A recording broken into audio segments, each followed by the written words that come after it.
Dino! Di ka dito! Dino! Saan kaya siya? Uy!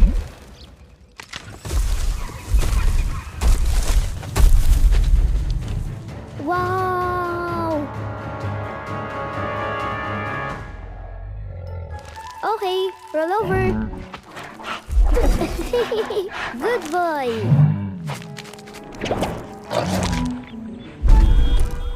Mga anak, ready na ba kayo? Tara na mga anak, exciting to.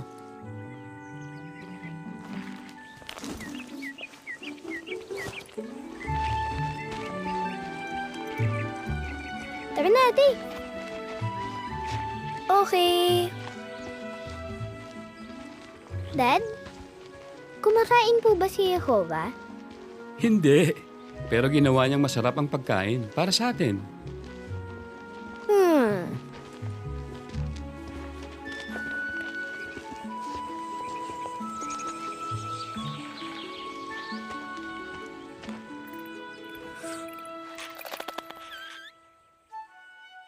Natutulog po ba si Jehovah?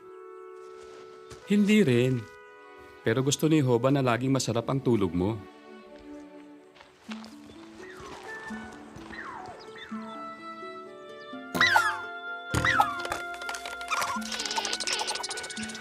Ha?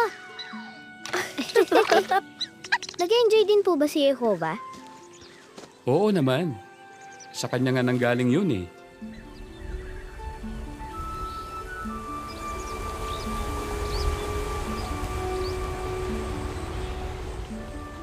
Dad? Ano po kayang itsura ni Jehovah? Espiritu siya anak, kaya hindi natin siya nakikita. Parang mga anghel. Eh, yung mga anghel po, kapag tinitingnan nila si Jehovah, anong nakikita nila? Ang gaganda ng tanong mo anak.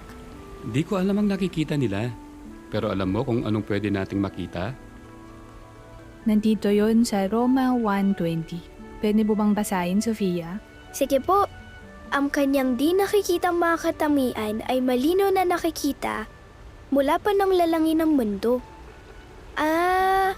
Ibig sabihin po, pag nakikita natin yung mga nilalang, parang nakikita na rin natin siya? Tama. Kapag tinitignan natin ang magagandang ginawa niya, nakikilala natin si Jehovah. Yung liwanag na yun, ang tawag doon, bioluminescence. Napakagaling na artist ni Jehovah. Napakaganda ng lahat ng ginawa niya. Wow!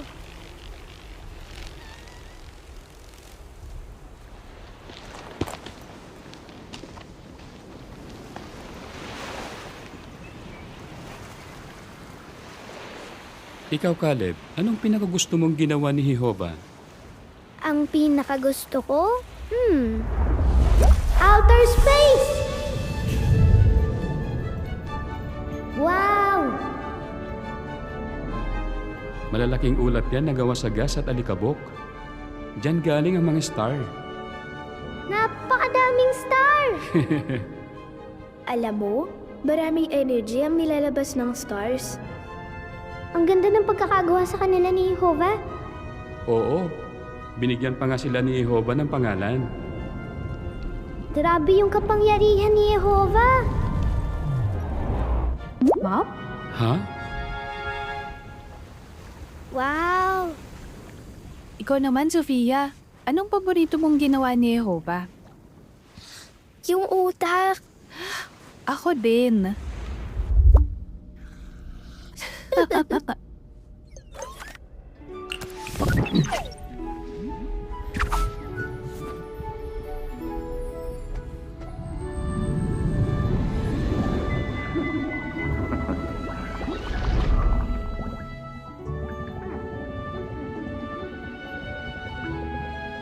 Mga brain cells to na tinatawag na neurons.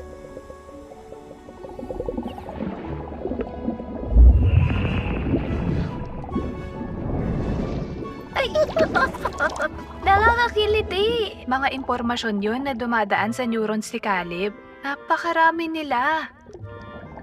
Ang galing po. Napakatalino ni Jehovah.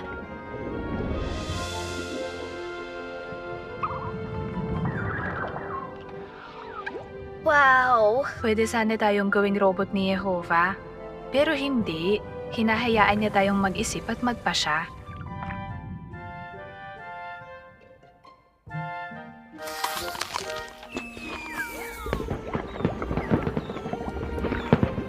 Ginawa po ni Jehovah ang utak natin para mag-enjoy tayo sa buhay. Kasi mahal na tayo. Tama. Maliliit na bagay man yan o malalaki, kitang-kita natin ang mga katangian ni Jehovah sa lahat ng ginawa niya.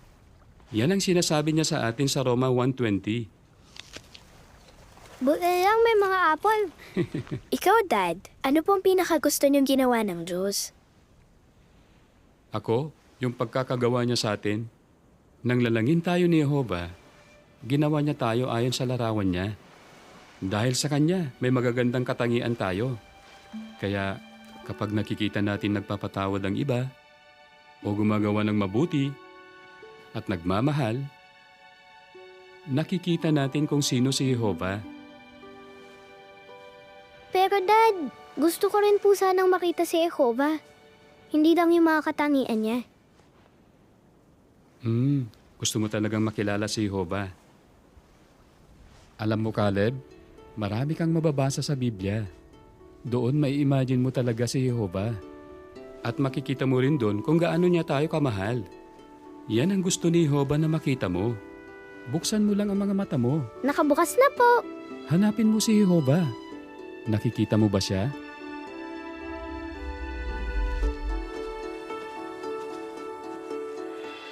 Ang gusto ko'y matuto sa ating Diyos, sa mga gawa niya at sa mga bituin. Nakikita ko na siya'y totoo. Ang sabi ni Jehovah, mabuti siyang pastol. Tinutulungan niya kong sundin ang utos niya. Nakikita ko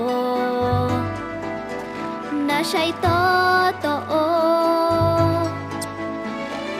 Pag ako'y mahina at may dinaramdam, ako'y lumalakas dahil sa Kanya. Siya ay totoo. Mahal niya ako. Nakikita ko at nadarama. Siya ang aking Diyos at aking Ama. Siya ay tunay na kaibigan ko. Kapag kami ni ate ay nag-aaral, kung minsan ay mahirap na maging tapat, sa Diyos na Jehovah kami humihiling ng lakas. Pag mayroong problema, ako'y nalulungkot, pinapatibay niya ako ng Kanyang kanang kamay. Siya ay totoo. Mahal niya ako. Nakikita ko at nadarama. Siya ang aking Diyos at aking Ama. Siya ay tunay na kaibigan ko. Siya ay tunay na kaibigan ko. Amen. Amen. Good night, Nak.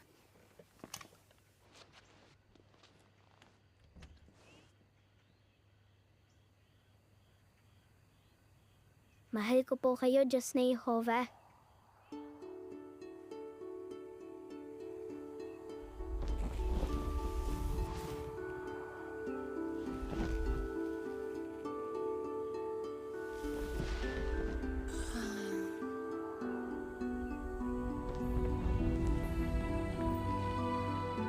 Mahal din kita, Caleb.